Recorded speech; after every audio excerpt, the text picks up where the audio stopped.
Thank you, Mr. Chair. Dear colleagues, Madam Secretary of State and Madam Ambassador to the Council of Europe from France, we are honored that you are here on this occasion. And it's a great pleasure for us to present the first report as well as the first draft recommendation on local and regional democracy in France. France acceded to the Charter of Local Self-Government in 2007. And in France, and that's a quite specific characteristic of the interior of France, the local self-government, there are 36,700 municipalities, and they are there still from the French Revolution. We made a visit to France with the expert Mr. Gleppas and with Ms. Farrell and Ms. Dutton-Early from the Secretariat of the Monitoring Commission. During our visit, we met central French authorities in Paris, representatives from the city of Reims, from its departmental capital Châlons-en-Champagne, and also the regional capital of the former Champagne-Ardenne region and home to the regional council, the municipality of Aix-Champagne, member of a small intercommunal association. So we had an overview of all different kinds of interior government in France. And this visit outside Paris, it's always good to visit other parts of the country, but now it was an extra helpful thing because it allowed us to hear those affected by the regional boundary changes effective from January this year, when the 22 metropolitan regions were reduced to 13. The areas we visited now lie within the Alsace, Champagne, Ardennes, Lorraine region, with the shift of its regional capital to the far east here in Strasbourg. These regional changes have given rise to many acrimonious exchanges, complaints received by this committee of inadequate consultation and much hype in the French press. These criticisms were also considered by the delegation, in addition to those heard during its meetings, and contributed to the delegation's conclusion of non-conformity with Article 5 of the Charter, which my co-rapporteur, Ms. Mosler-Tornström, will explain in more details in a few minutes. I think that the report gives a good overview of the situation of local and regional government in France. The visit took place in a context of a raft of major reforms in all aspects of local and regional governance. Apart from the new regional boundaries and modifying the electoral calendar, this includes a law on a new territorial organization for the Republic, called the Loi Notre, to clarify the competences at the different levels. Controversial on how to do it, but all agree that the millefeuille of complex overlapping responsibilities involving at least 4 subnational levels of governance and an array of intercommunal structures needs simplifying for reasons of efficiency in time and money and in clarity of purpose. Then it includes concern about small municipalities having to delegate responsibility to the intermunicipal level. And the issue of multiple mandates further adds to the complexity of multiple layers of responsibility, but in this case it is the personal responsibility. There was much discussion around the Loi Notre on the time-honoured principle of the general competency clause, which finally remains at the communal level, having been removed from the regional and departmental levels. There is a law improving the basis of the new commune, essentially to assist mergers, but also to define a strategy for the future. I told already that France still has over 36,500 communes which have hardly changed since the revolution. It is really interesting. It is a small scale, it makes it difficult, sometimes impossible to organize services, but there is also a very well-organized cooperation of communes, and that makes it possible to have organizing power and representative government. Then there is a law facilitating local elected representatives in the exercise of their mandate, a measure we welcome in our draft preliminary recommendation. And a law modernising territorial public action and the status of major cities, metropoles, in conjunction with the change to the status of metropolis for several major cities. Important new proposals have also been put forward by the Mayor of Paris for updating the governance of her city, which became a metropolis from January this year. And just on 1 February, she announced a new initiative to rationalise the arrondissement in Paris from 20 down to 17. And these reforms are still ongoing. As well as all these new laws, a major reform of the Global Operating Grant was also announced during our visit by the Ministry of Finance. And, well, let me very short go through our recommendations. We asked to draw up legislation setting out the procedures for consulting local authority representatives to ensure that they are effectively consulted. We recommended to revise the breakdown of responsibilities between the 4 subnational levels of government so as to avoid all overlapping of responsibilities. We recommended to revise the legislation on the conditions governing local taxation and in particular the setting of tax rates by local authorities in order to give these authorities greater freedom of action.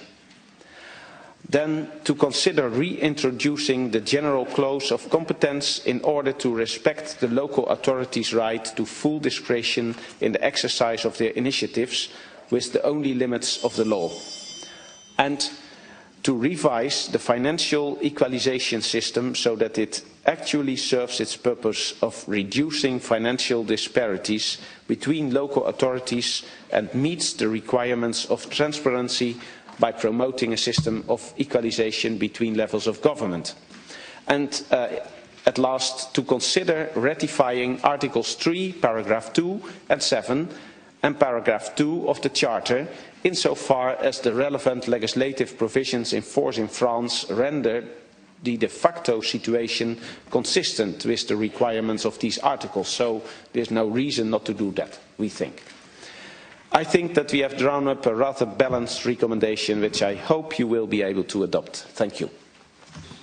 Thank you, Mr. Wienen, for that. And then I give the floor to Mrs. Moser-Turnström for 6 minutes. Thank you, Chair. Madam Secretary of State and Madam Ambassador, welcome here in the hemicycle. As Mr. Wienen just said, our first monitoring report on local and regional democracy for France since accession of the Charter in 2007 came at a time of great controversy over territorial changes put forward in the law on new regional boundaries, regional and departmental elections, and modifying the electoral calendar. This law was passed on 16th of January 2015, just a few months before our visit, and regional elections were awaited in December 2015, just ahead of the new regional boundaries coming into effect the 1st of January 2016. I don't need to remind you that the monitoring committee received many complaints about the law, which reduced the mainland regions from 22 to 13. The complaints mainly pointed to a lack of consultation, and these partly informed our questions to the authorities.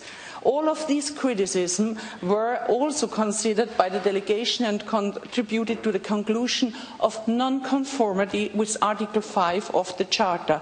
As this is the nub of our report, I would like to quote Article 5. Changes in local authority boundaries shall not be made without prior consultation of the local communities concerned, possible by means of a referendum where this is permitted by statute. it is clear that Article 5 refers to a specific field of prior consultation of local authorities. It means changes of boundaries. This article has to be read together with Article 4 concerning the scope of local government, and more particularly its 6th paragraph, providing a general right of local authorities to be consulted as a fundamental principle of local self-government. And this is what it says. Local authorities shall be consulted insofar as possible in due time and in an appropriate way in the planning and decision-making processes for all matters which concern them directly. This requires local authorities to be provided with a real opportunity for territorial authorities to formulate and articulate their own views and proposals. Over the years, the Congress has debated this question of consulting many times and adopted texts on the subject. From these, it is clear that consultation is a fundamental legal and democratic practice which aims to contribute to good governance, and here I refer to Congress Recommendation 171 out of 2005. Mechanism for consultation should be well established in the democratic and political relationship between the state and the territorial authorities. They should also allow local authorities' opinions to be taken into account in the formulation of policy and legislation. Local authorities should be consulted and have an active role in adopting decisions on all matters that concern them in a manner and time frame such as to have a real opportunity to articulate their own views and proposals. You might not be aware of just how much controversy has surrounded the adoption of the new law on the regions. The Senate, and now I come to a very important paragraph, the Senate, which has a mandate to represent the general interests of territorial authorities, was in a strong disagreement with the National Assembly on this law, and accelerated procedures was introduced by the government to break the deadlock in discussions, and even a joint committee convened at the end of the procedures did not find an accord between the two houses. Two legal procedures were brought, one before the Conseil Constitutionnel and another before the Conseil d'État. I will not go into the details of those two cases. You have all the argumentations in your report. However, I would like to stress that in our opinion, these two decisions put into question the status of an international treaty in the French law. Where there is such a broad disconnect, the risk is that unless governments are able to publicize and explain a coherent concept as a justification for changing of boundaries based on plausible reasons of public interests, disaffected subnational authorities as well as disaffected citizens may easily lose their trust in democratic institutions. The Charter requires consultation with all local and regional communities concerned, especially when the number of affected authorities is rather small and consultation with each one of them is easily practicable, as it is the case with the French regions. The opinions of the senators who do not represent single territory entities, and that means regions, cannot be regarded as consultation as required by the Charter, nor can their participation in the course of their parliamentary work be characterized as a prior consultation in due time and in an appropriate way for the regional authorities as stipulated in the Charter in its Article 4.6 and 5. Just a few days ago, we were in contact with some local elected representatives from the south of France who complained about the way the metropole Aix-Marseille-Provence was created. They complained about the fact that this new structure has been imposed to them without any kind of prior consultation. I have given rather a lengthy explanation, I know, of the reasoning by the delegation to reach the opinion of a violation of the Article 5 of the Charter by France as regards the law on the regions. But I think you will agree that the amount of polemic stirred up by this subject had a need of this explanation. As to our recommendation on this matter, we call on French authorities to draw up legislation setting out the procedures for consulting local authority representatives to ensure that they are effectively consulted in due time and in an appropriate manner in all questions directly concerning these authorities, including a priori changes in their boundaries. Thank you for your attention. Thank you for that. And that means the debate is now open. And I call for the first speakers in the debate, Mr. Angelopoulos. You have 3 minutes. Mr. President, je lis avec beaucoup d'intérêt le rapport de la Commission de suivi sur la démocratie locale et régionale en France. Je tiens à féliciter le rapporteur pour cette analyse approfondie. La lecture de votre rapport donne clairement l'impression que la procédure d'adoption de la loi relative à la nouvelle délimitation des régions a été menée en violation des dispositions de l'article 5 de la Charte. Je trouvais réellement convaincants les arguments avancés en la matière dans ce rapport, mais j'avoue que je me demande encore ce que signifie la recommandation correspondante qui appelle les autorités françaises à mettre en œuvre une procédure de concertation plus précise et juridiquement contraignante afin que cette situation ne se reproduise pas à l'avenir. Faut-il en conclure que nous sommes ici devant un fait accompli qu'une recommandation ne pourra pas corriger? Je vous remercie. Thank you for that. And now I give the floor to Mr. Cadoré. And after that, Mr. Johansen. Merci, Président.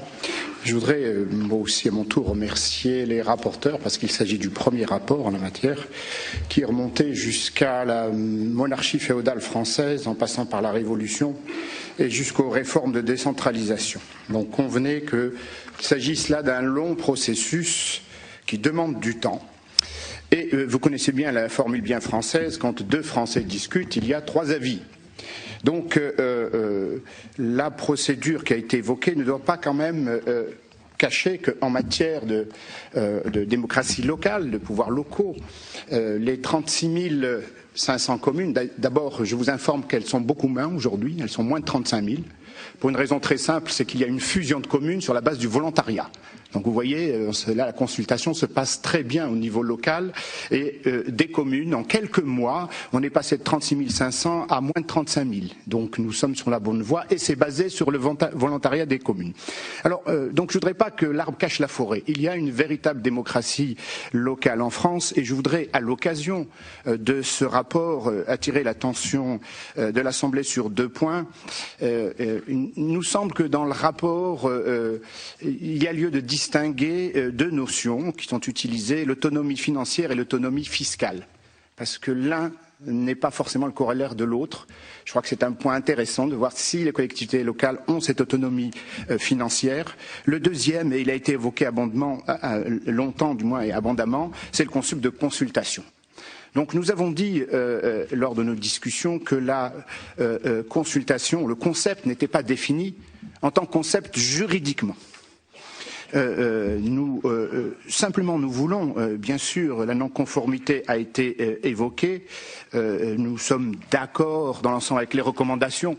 C'est simplement sur le rapport, nous aurions voulu que ce concept de consultation soit clarifié pour éviter des interprétations différentes d'un rapport à l'autre. Voilà, c'est un peu notre souci. Recommander à un État de définir le mécanisme de consultation, peut-être que dans nos recommandations, on devrait être aussi plus précis par ce qu'on appelle consultation, parce que on peut, si l'on regarde tous les rapports, ce concept n'est peut-être pas apprécié de la même manière.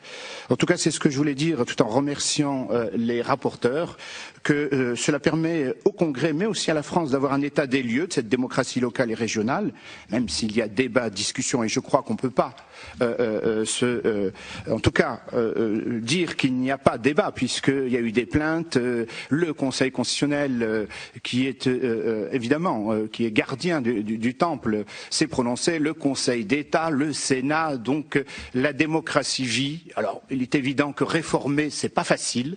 C'est pas facile. On l'a dit tout à l'heure, 36 500 communes. Il faut réformer, discuter, débattre, ça prend du temps. Et en tout cas, merci pour votre attention et merci aux rapporteurs pour ce travail. Thank you for that. Now I give the floor to Mr. Johansson, and after Mr. Johansson, Mr. Leck. Thank you, Chair. I also want to congratulate the rapporteurs with this very detailed report. Coming from a small country with a relatively simple administrative structure, I found the report both fascinating, confusing, and even scaring at certain points. In the report, you describe the reform quite precisely, the incoherence of the current territorial organization, which the reform is meant to fix.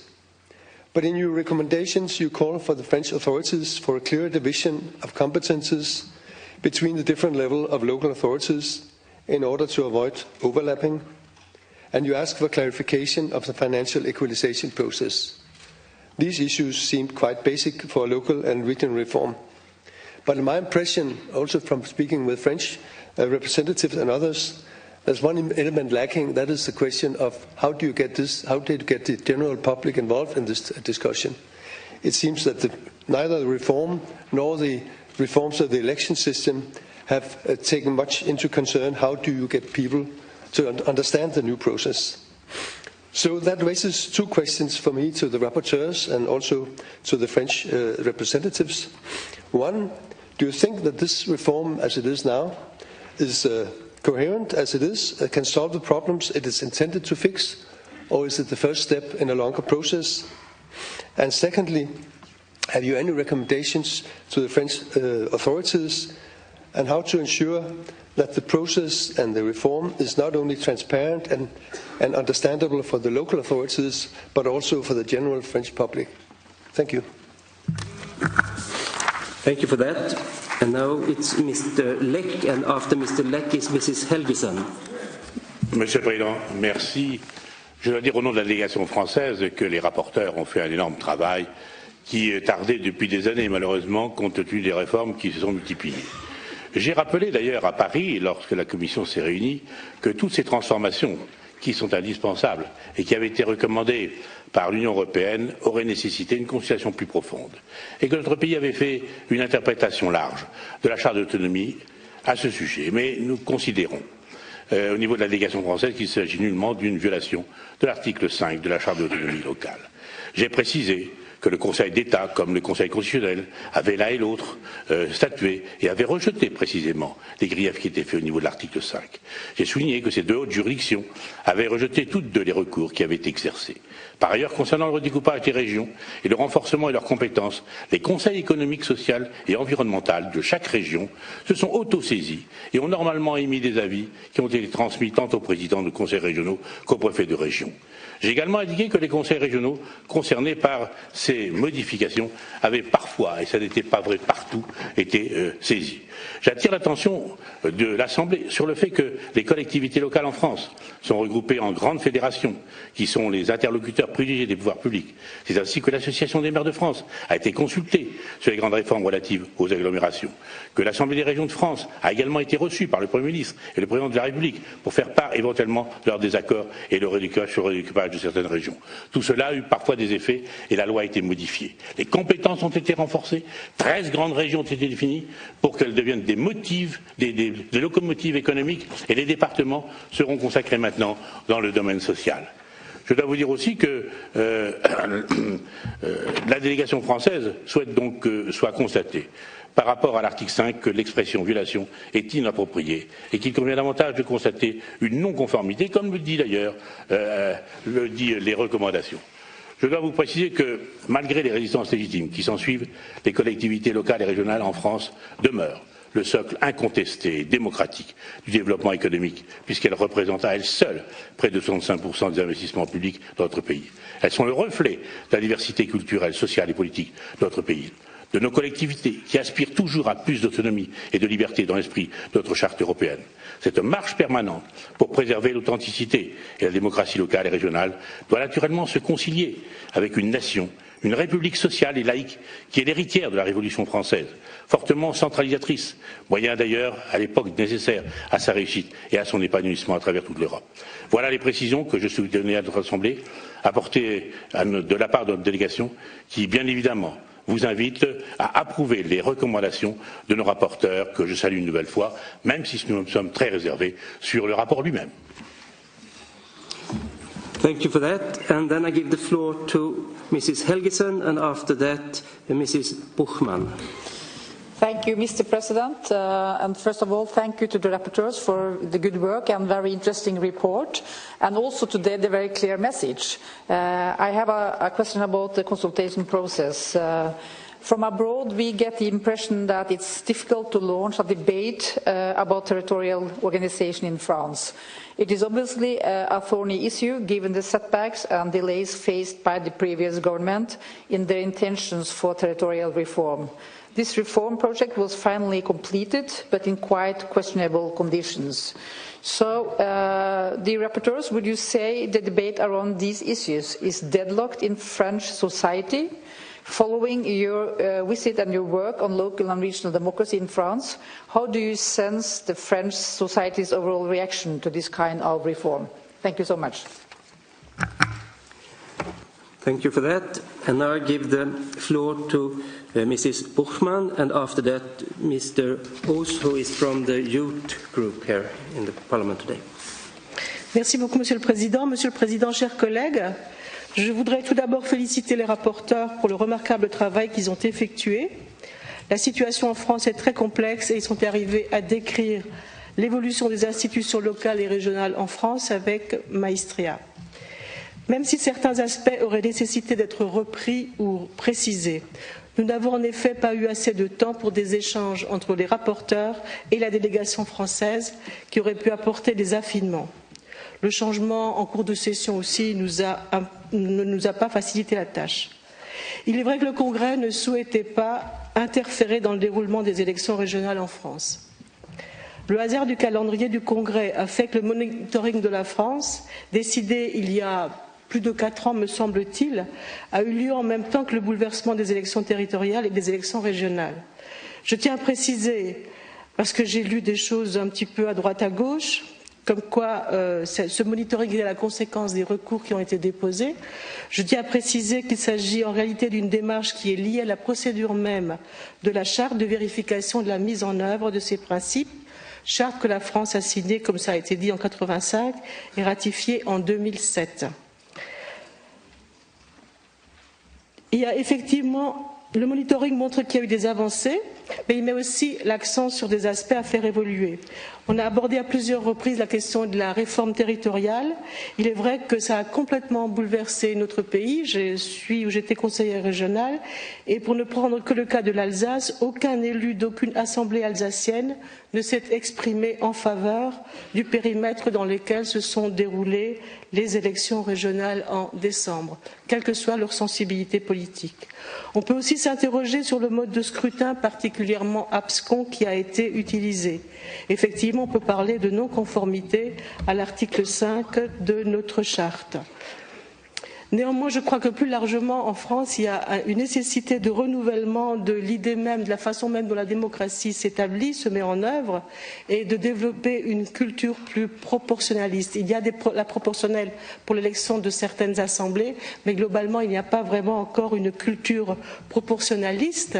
Cette culture proportionnaliste pourrait peut-être aussi être portée par des élus qui représente plus largement l'éventail socio-culturel. Il s'avère que très longtemps il n'y a pas eu de statut de l'élu, maintenant il y a un statut mais il n'est pas encore suffisant, ce qui veut dire que les gens qui se retrouvent dans les assemblées, que ce soit au niveau du Parlement ou au niveau local, sont très souvent des gens qui par ailleurs sont protégés, soit parce qu'ils sont fonctionnaires, soit parce qu'ils sont dans des entreprises qui leur permettent de faire ce travail-là sans qu'ils soient pénalisés dans leur activité professionnelle.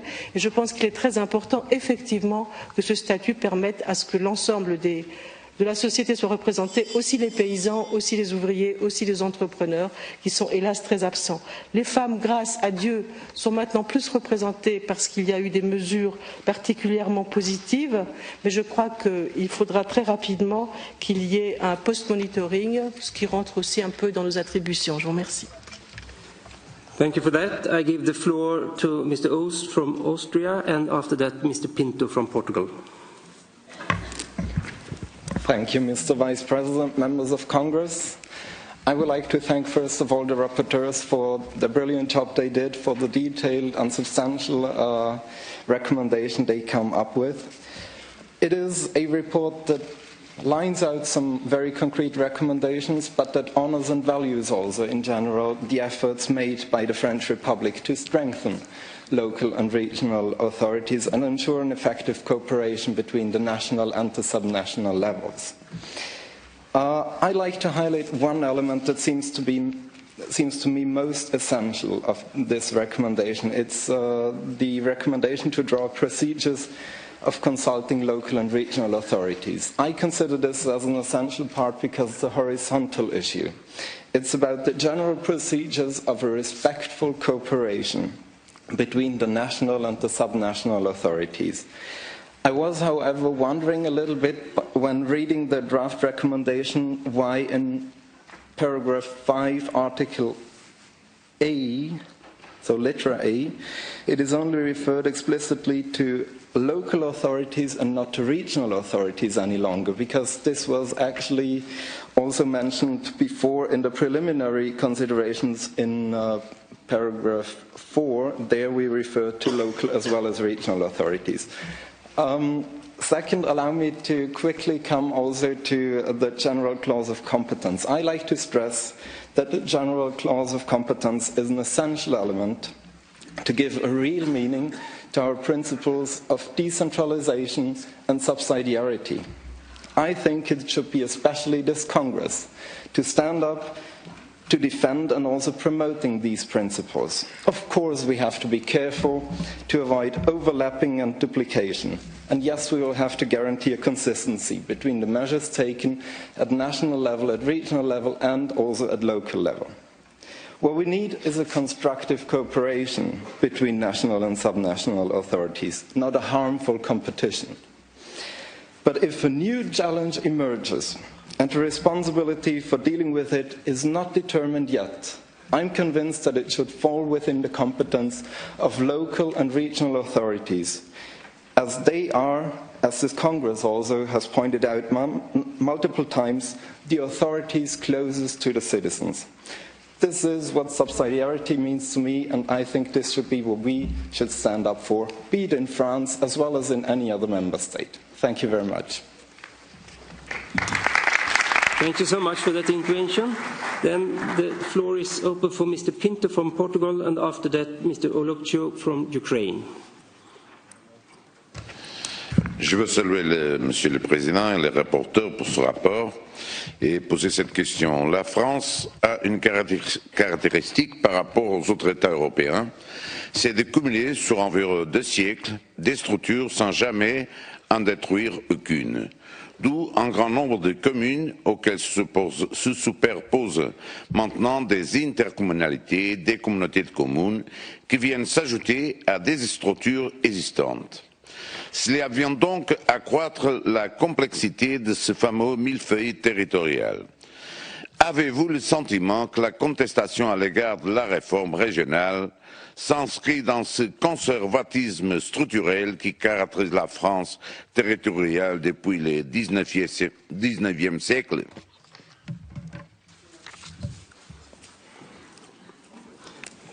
Thank you for that. And now I call for Mr. Ulukchu from Ukraine, and after that, Mr. Guégan from France.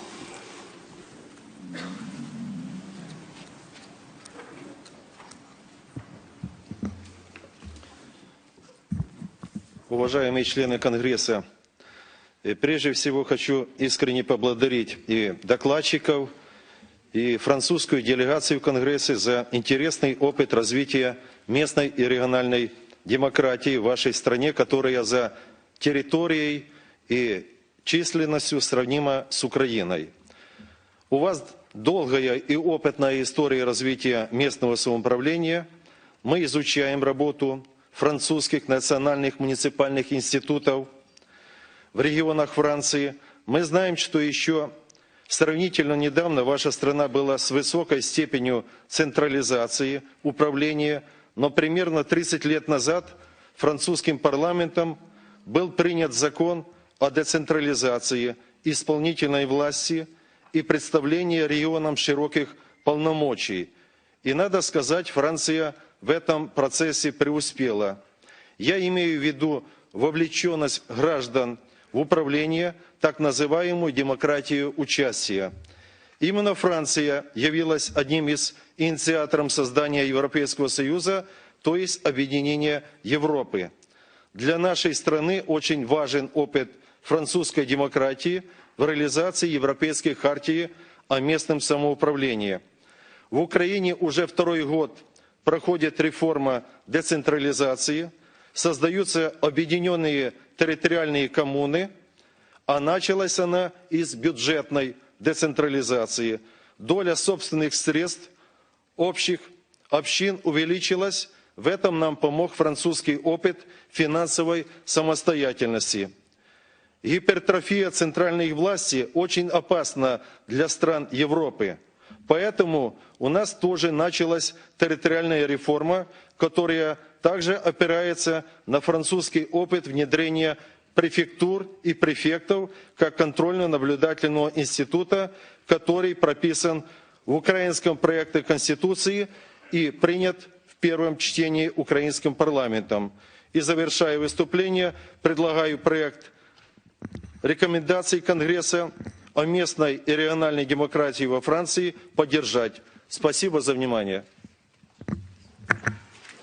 Thank you for that. Mr. Guégan, France.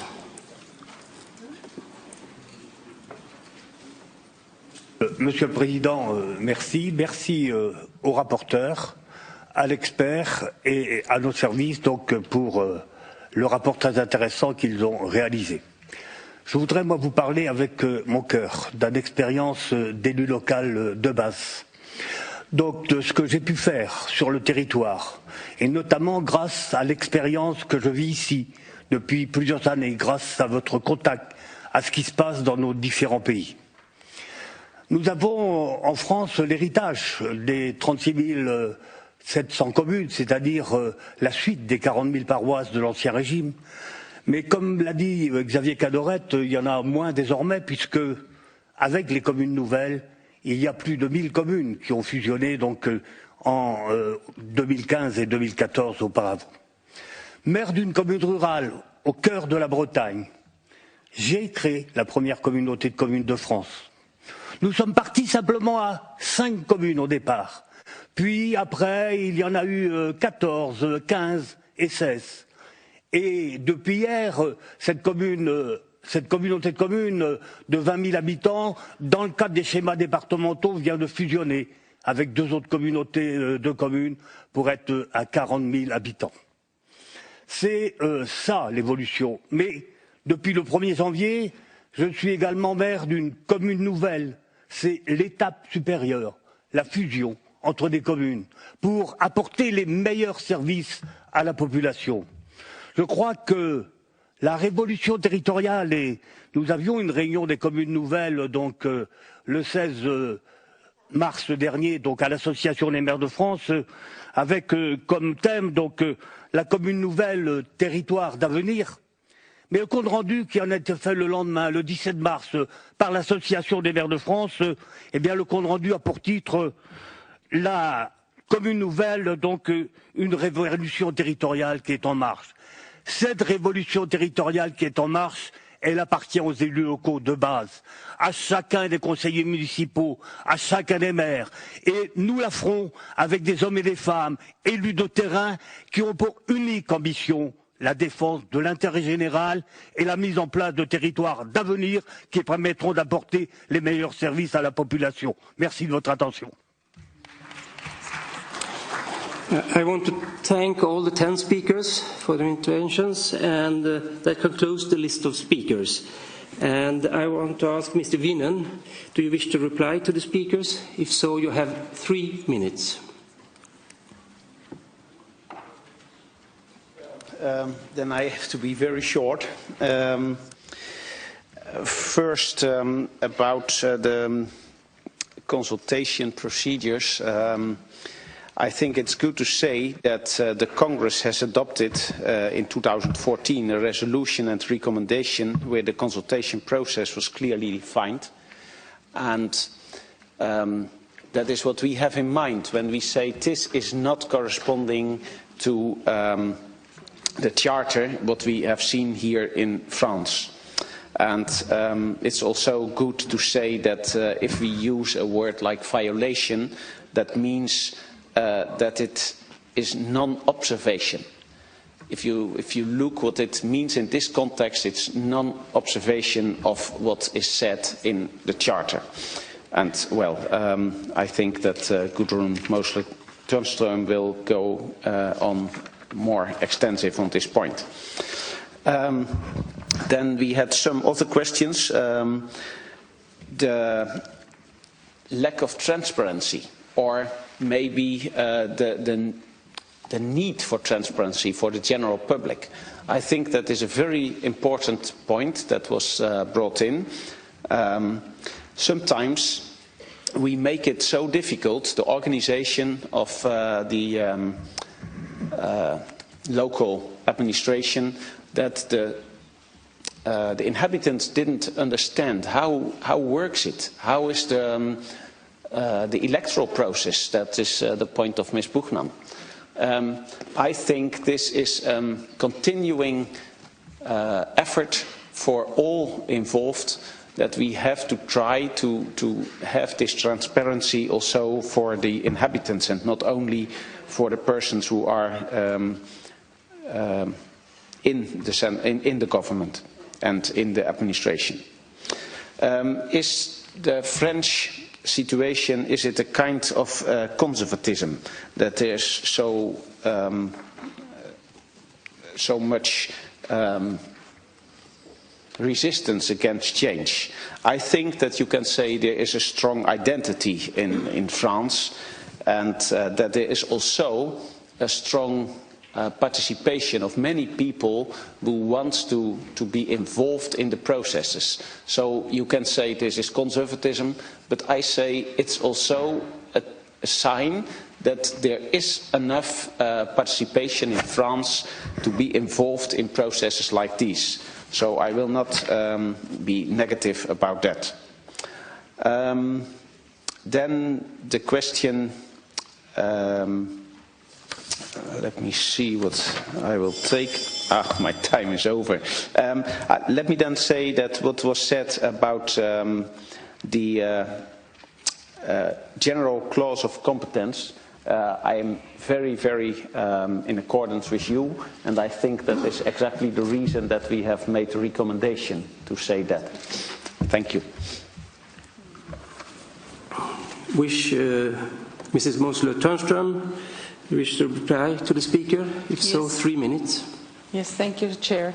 Well, in general, I follow what Jos said in his answers, and I want to reply to the first question of our Greek colleague, if we could not rectify in our recommendation the situation. Well, let me tell you, those are recommendations, and recommendations should just be an aid for improvements, and the treaty is not binding, and we in our monitorings we are taking stock of the compliance to the Charter, and then it should help to improve the situation, as it's not only the case in France, it's in many other states. So it's always you can always do better. Then I want to go into Gunn-Marit Helgensen's question. She asked if we think there is a deadlock in the French society.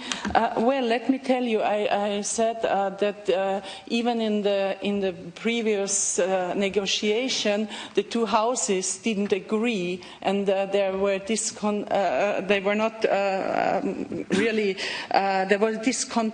to it. And if there is a discontent, you show it outside, and the people really couldn't understand it. So I think the whole procedure, the whole changing was not really well understood by the people because of the political discontent. So I think this is always a very difficult situation.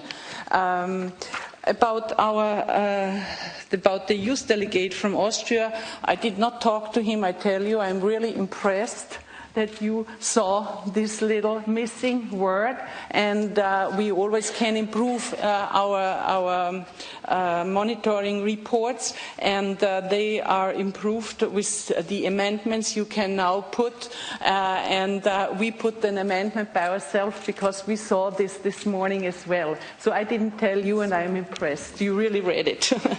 Thank you very much. Well, I think Lynn answered to most of the question. I just wanted to say the multi-layer structure doesn't make it easier to have this consultation, and if you have many layers, then the consultation process is complicated, a lot more complicated, and the intention of this new law was also to reduce structures, to make things easier, to make them better understandable. So that's the way it is. Well, nevertheless, I hope we answered your questions. Thank you for that, and thank you to the rapporteurs. The debate is now closed. We now come to the vote on the draft recommendation. The draft recommendation is contained in document CG 30 2016-06 Pro. One amendment has been tabled by the rapporteurs, amendment number 1. And I call Mr. Wienen or Mrs. Mosel-Turnström to present the amendment. 1 minute. Oh, it's quite simple. We have used the word local where we intended also to use the word regional, and so we added. Does anyone wish to speak against the amendment? Nobody? And the rapporteurs are obviously in favour, as they have put the amendment themselves. I will not put the amendment to the vote. The vote is open.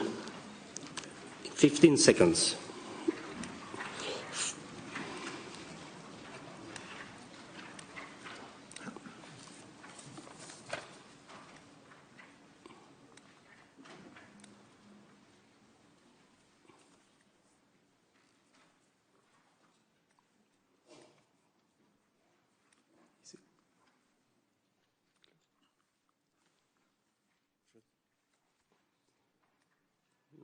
The vote is closed.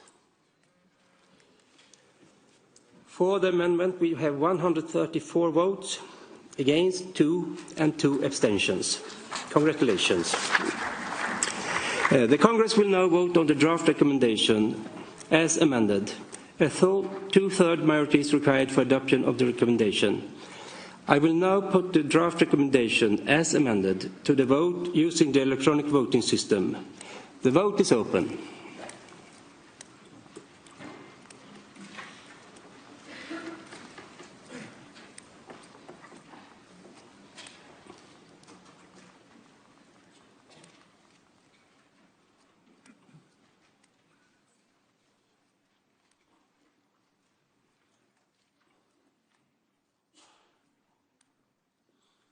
The vote is closed.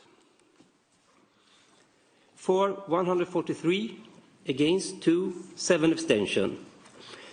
The draft recommendation in document CG30 2016-06 Pro, as amended, is adopted because we have the two-thirds majority that is we need to have. With that, I want to thank the two rapporteurs for the work that you have been carried out with this, and I now move over to the debate. Following our debate on local and regional democracy in France, it is a pleasure to welcome Madame Secretary of State for Local Authorities, attached to the French Ministry of Town and Country Planning, Rural Affairs and Local Authorities, Mrs. Estelle Grelier. Please, the floor is yours. Monsieur le Président du Congrès, Jean-Claude Frécon, Monsieur le Président de séance, Anders Knappe, Madame l'ambassadrice, Madame la rapporteure, Gudrun Mosler-Turnström, Monsieur le rapporteur, Jos Wienen, Bruxelles, un haut lieu également des institutions européennes, et je ne peux commencer mon propos sans dire notre solidarité avec nos amis belges et avoir une pensée pour les morts, les blessés et leurs familles suite aux événements de ce matin dans la capitale belge, événements que nous condamnons avec la plus grande fermeté. Mesdames et Messieurs les membres du Congrès, c'est avec un grand intérêt, un très grand intérêt, que j'ai suivi vos débats sur le projet de recommandation que vous souhaitez adresser à la France, qui a été d'ailleurs adopté à une large majorité, établi sur la base du rapport qui vous a été présenté, dont j'ai pris connaissance avec attention. Je veux saluer naturellement le travail accompli par les deux rapporteurs. Depuis 2012, le gouvernement français a entrepris une réforme territoriale sans précédent depuis les lois de décentralisation du début des années 1980. Je suis heureuse d'appartenir au gouvernement qui a engagé cette réforme, maintes fois annoncée, toujours reportée. Alors que nous sommes au moment important de la mise en œuvre de la nouvelle organisation territoriale de notre République, il est intéressant de voir comment les grands chantiers qui ont été lancés depuis bientôt 4 ans sont perçus, sont reçus du point de vue européen. Un point de vue européen auquel je suis aussi à titre personnel très sensible, ayant siégé au Parlement européen de juin 2009 à juin 2012, un mandat que j'ai aimé, une expérience formidable. Mesdames et Messieurs, le rapport qui vous a été présenté et dont un certain nombre d'informations qu'il contient gagnerait à être actualisées, et la recommandation qui en découle et que vous souhaitez adresser à la France, m'invite à rappeler ici l'esprit qui a animé la réforme territoriale voulue par le gouvernement français et soutenue par le Parlement. Permettez-moi d'emblée de souligner que cette réforme a été initiée de manière à consolider notre démocratie locale, ainsi que la qualité et l'efficacité des services publics rendus à nos concitoyens. Ici, ce n'est pas seulement la secrétaire d'État aux collectivités territoriales qui s'adresse à vous, mais également l'élu qui exerce des mandats locaux depuis 15 ans, et la parlementaire qui a participé activement aux débats qui ont précédé le vote par le Parlement français de chacune des lois de la réforme territoriale. Mesdames et Messieurs, permettez-moi de revenir ici sur quelques éléments de contexte. Au cours des 30 dernières années, la population de notre pays s'est accrue, a augmenté de 10 millions d'habitants. Et aujourd'hui, les 3/4 de la population française se concentrent sur 20% du territoire national.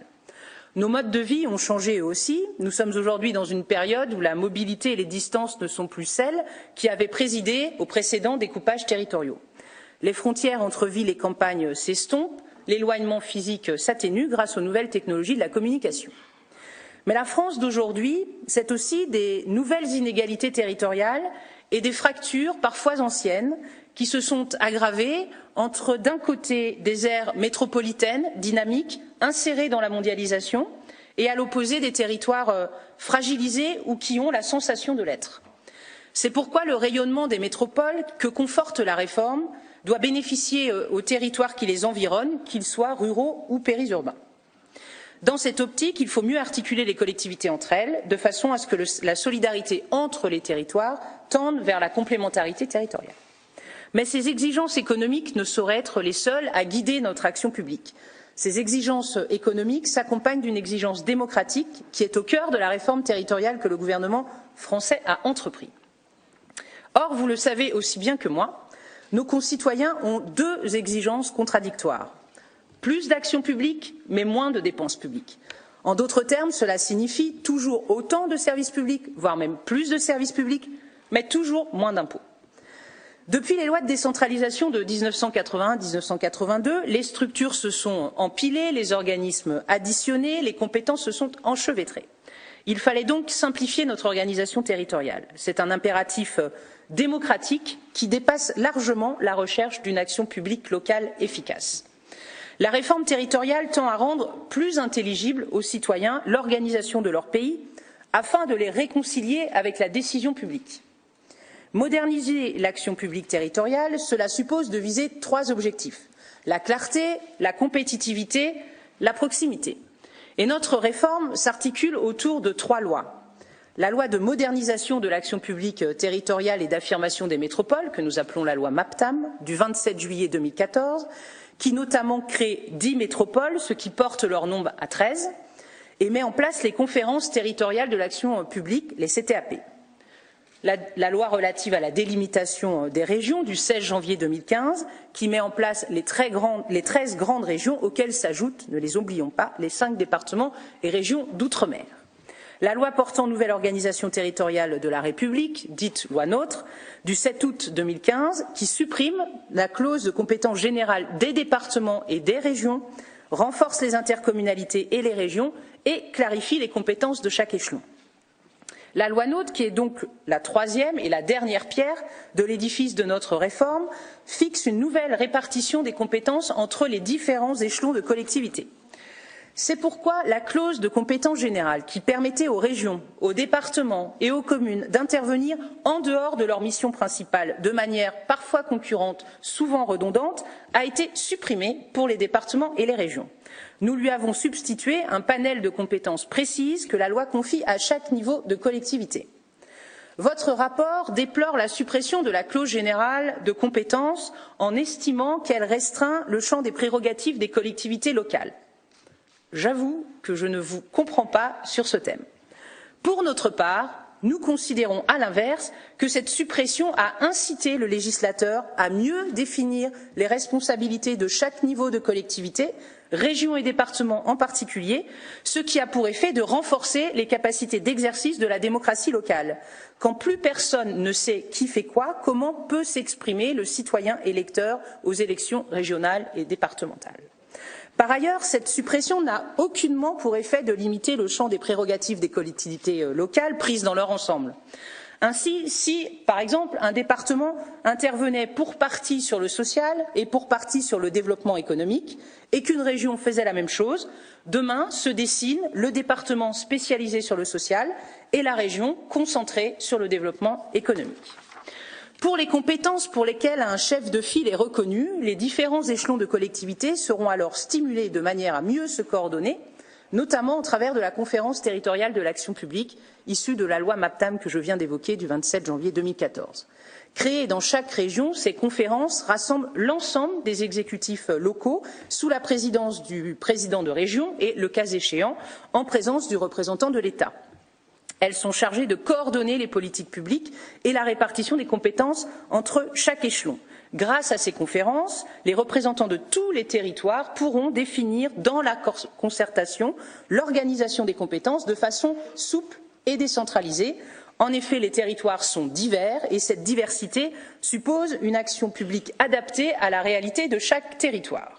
Ces conférences sont le moyen de favoriser la coopération plutôt que la concurrence et de développer une culture du contrat, du pragmatisme et de l'efficacité au service des citoyens. Vous le voyez, les 3 textes qui fondent notre réforme territoriale s'articulent de manière parfaitement cohérente. Désormais, notre répartition des compétences entre échelons de collectivité est claire et lisible. Aux régions, le développement économique et l'aménagement du territoire, aux départements, la solidarité sociale et territoriale, au bloc local, les communes, les intercommunalités, la proximité et la gestion des services publics locaux. Contrairement à ce que j'ai pu lire, cette réforme territoriale a fait l'objet de larges concertations dès le début du quinquennat en 2012. Avec l'ensemble des associations d'élus, et je veux dire ici qu'elles sont nombreuses, spécialisées et très organisées dans notre pays. Je tiens d'ailleurs à saluer la grande capacité d'écoute de Marie-Lise Lebranchu, alors ministre chargée de la décentralisation, avec Anne-Marie Escoffier, ministre déléguée, puis André Valigny, secrétaire d'État, à ses côtés. La ministre a œuvré pour que tous puissent s'exprimer avec le sens du dialogue que chacun lui reconnaît. Ensuite, la discussion parlementaire a duré plus d'une année, avec une navette parlementaire entre les deux chambres du Parlement qui a permis l'adoption de très nombreux amendements et une évolution sensible du texte sur des points importants. Je pense notamment au rôle des départements ou à la taille minimale des intercommunalités. Le gouvernement a entendu ses partenaires locaux et les élus de terrain. Enfin, au terme de ce qu'il est convenu d'appeler un marathon législatif, un accord a pu être trouvé en juillet dernier en commission mixte paritaire, à laquelle j'ai pu d'ailleurs participer, entre les deux chambres, un accord entre l'Assemblée nationale et le Sénat. J'y vois naturellement le signe d'un rapprochement des points de vue, d'un compromis, sinon d'un consensus sur l'esprit de la loi. Sans la concertation, sans le dialogue permanent, cet accord n'aurait pas été possible. Je veux y insister. Je tiens à le dire ici, j'y vois également et surtout la marque d'une démocratie parlementaire vivante et saine qui joue pleinement son rôle. En France, la loi est l'expression de la volonté générale, a fortiori lorsque les deux chambres du Parlement arrivent à s'entendre. Le gouvernement propose, le Parlement dispose. C'est ainsi que nous voyons les choses. C'est notre système législatif, c'est notre Constitution. Une fois que la loi a été examinée, amendée, modifiée, et croyez-moi, cela peut prendre des jours et des nuits, pendant de longs mois, et j'en sais quelque chose en tant qu'ancienne députée. Eh bien, une fois ce débat achevé, la loi est promulguée et elle s'applique, c'est la loi de la République. Et je reviendrai de manière détaillée sur les conditions de la consultation lors du redécoupage des régions à l'occasion d'une des questions qui me sera posée. Ainsi, après le temps du débat parlementaire vient désormais celui de la mise en œuvre opérationnelle de la réforme dans les territoires, et nous y sommes. Dans cette mise en œuvre, le rôle de chaque collectivité est clairement identifiable. Ainsi, les régions vont bénéficier des leviers stratégiques pour préparer l'avenir, formation professionnelle et orientation, soutien aux entreprises et internationalisation, infrastructures et transports, tout ce qui relève de l'attractivité économique sera du ressort régional. Avec des compétences renforcées, nos régions se hissent au niveau des compétences des grandes régions européennes pour renforcer la compétitivité de leur territoire, de tout leur territoire. En effet, appartenir à des régions plus fortes est aussi une chance pour les zones les plus fragiles. Dans cet objectif, les régions devront adopter deux schémas prescriptifs, le schéma régional de développement économique, d'innovation et d'internationalisation de l'économie, et le schéma régional d'aménagement et de développement durable et d'égalité des territoires, qui donneront un cadre aux interventions des autres collectivités. À cette fin, les régions bénéficieront des leviers que leur donnent les fonds européens, dont elles deviennent plus largement autorités de gestion. Les régions voient également leur pouvoir réglementaire étendu et pourront ainsi proposer des adaptations aux textes législatifs ou réglementaires en vigueur ou en cours d'élaboration qui les concernent. Elles pourront ainsi, dans le respect de la loi nationale bien sûr, adapter leur action aux spécificités de leur territoire. C'est une véritable révolution silencieuse qui est en train de s'accomplir dans le respect de l'article 72 de la Constitution française, qui garantit leur autonomie aux collectivités et veille à ce qu'aucune d'entre elles n'exerce de tutelle sur une autre. Notre réforme territoriale a également pour objectif de renforcer les intercommunalités. Nous le savons tous, les communes sont l'échelon démocratique auquel chaque Français reste attaché, car le maire est bien souvent le seul visage de la République dans une petite commune comme dans une grande ville. Pour autant, situation unique en Europe, ça a été souligné, plus de la moitié de nos communes ont moins de 500 habitants, 75% moins de 1000 habitants et 86% ont moins de 2000 habitants. Et dans les plus petites communes, les élus municipaux témoignent souvent de leurs difficultés à répondre aux attentes grandes des administrés de leur collectivité. Sur ce point, je souscris, Madame, Monsieur le rapporteur, à l'analyse dressée par votre rapport qui dénonce à juste titre le chevauchement de compétences dû en partie à la structure complexe des niveaux d'autorité territoriale infranationale, ce qui explique que de nombreuses petites communes, en particulier dans les zones rurales, n'ont pas la possibilité d'accomplir certaines de leurs missions. C'est pourquoi la loi du 16 mars 2015 facilite les regroupements communaux autour des communes nouvelles, ça a été signalé par un certain nombre des orateurs, qui, là où elles existent, ont déjà permis de rationaliser le fonctionnement communal. Ce dispositif préexistait à la loi qui y a ajouté des incitations fiscales. Alors que les précédentes lois avaient été suivies de peu d'effets, la loi du 16 mars 2015 a permis la fusion de 1090 communes en 317 communes nouvelles, faisant ainsi passer la France pour la première fois, monsieur le rapporteur, sous le seuil des 36 000 communes. Cela a donc changé depuis la Révolution, cela vient de changer. À titre de comparaison, seules 25 communes nouvelles rassemblant 70 anciennes communes avaient été créées entre 2011 et 2015. Si je partage votre constat sur la nécessité de répondre à l'extrême émiettement du tissu communal français, ce que nous faisons avec les communes nouvelles, je n'en tire pas tout à fait les mêmes conclusions.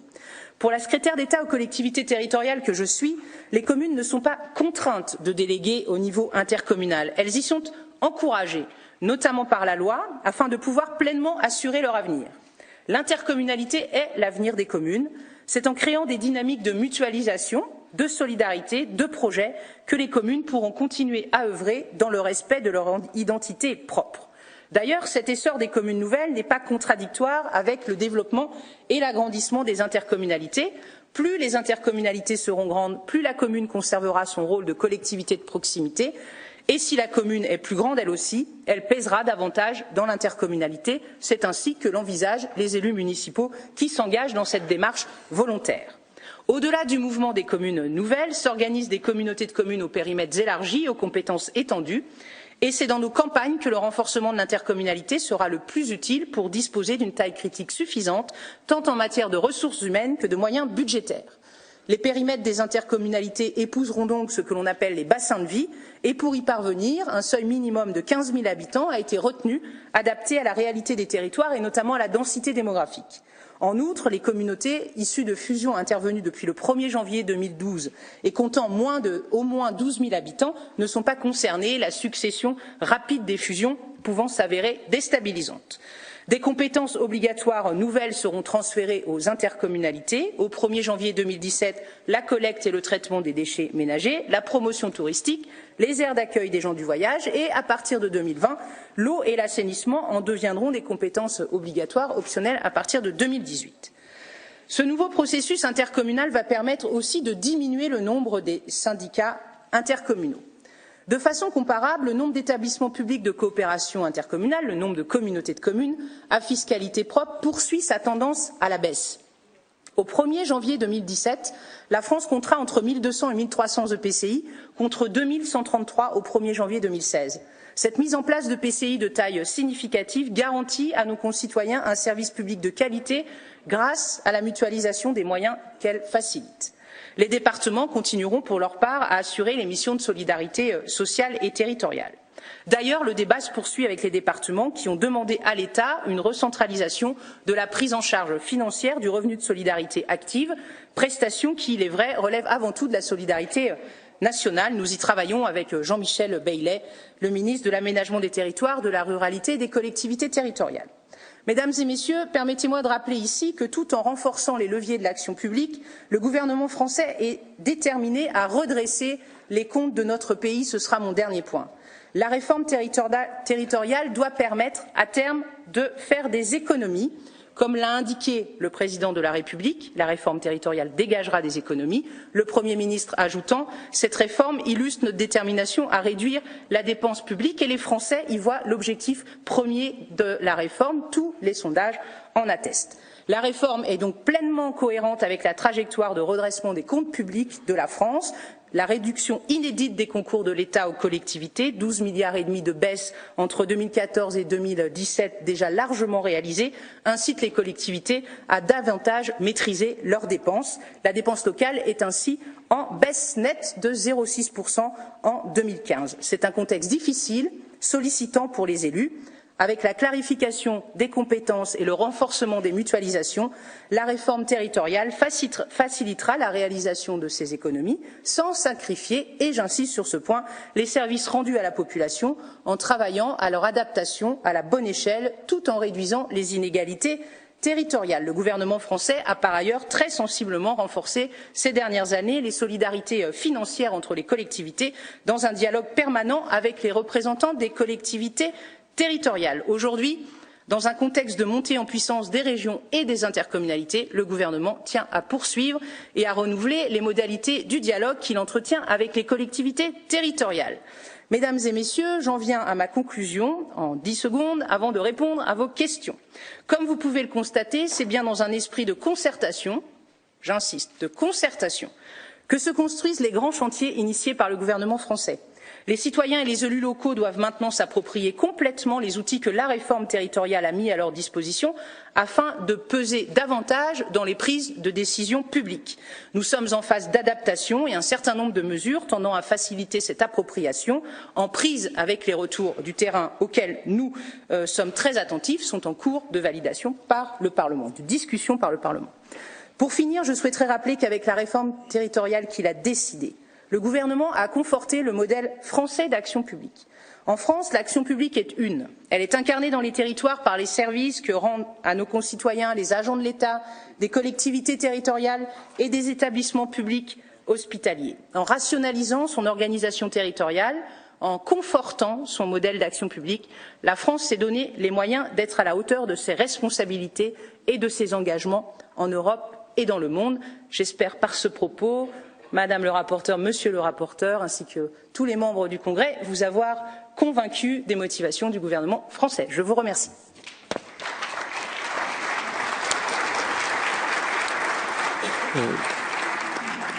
Thank you, Secretary of State, for the speech. And we have 6 table questions in document CG 30, 2016-20. They are tabled. But we have been running out of time now, so I want to ask the Secretary if she could give to the Secretariat written answers on the questions that we could submit to the members, because we don't have time now for the 6 questions and answering on them, because we have to close the session at 1 o'clock and it's already nearly 1:05. So thank you so much for attending the meeting, and we look forward for the written answers that you will give to us. The sitting is now closed. There will be an exhibition, Excellences of Monteferrato and of the Inferno, followed by a reception held in the lobby of the Committee of the Minister. I hope you can attend. Please remember to take your badges from the voting system. And as you know, Mr. Markula is not coming, the President of the Committee of the Region, due to transport difficulties. For the reason, the next sitting will start in the Congress at 3 o'clock sharp this afternoon. 3 o'clock sharp this afternoon. Thank you.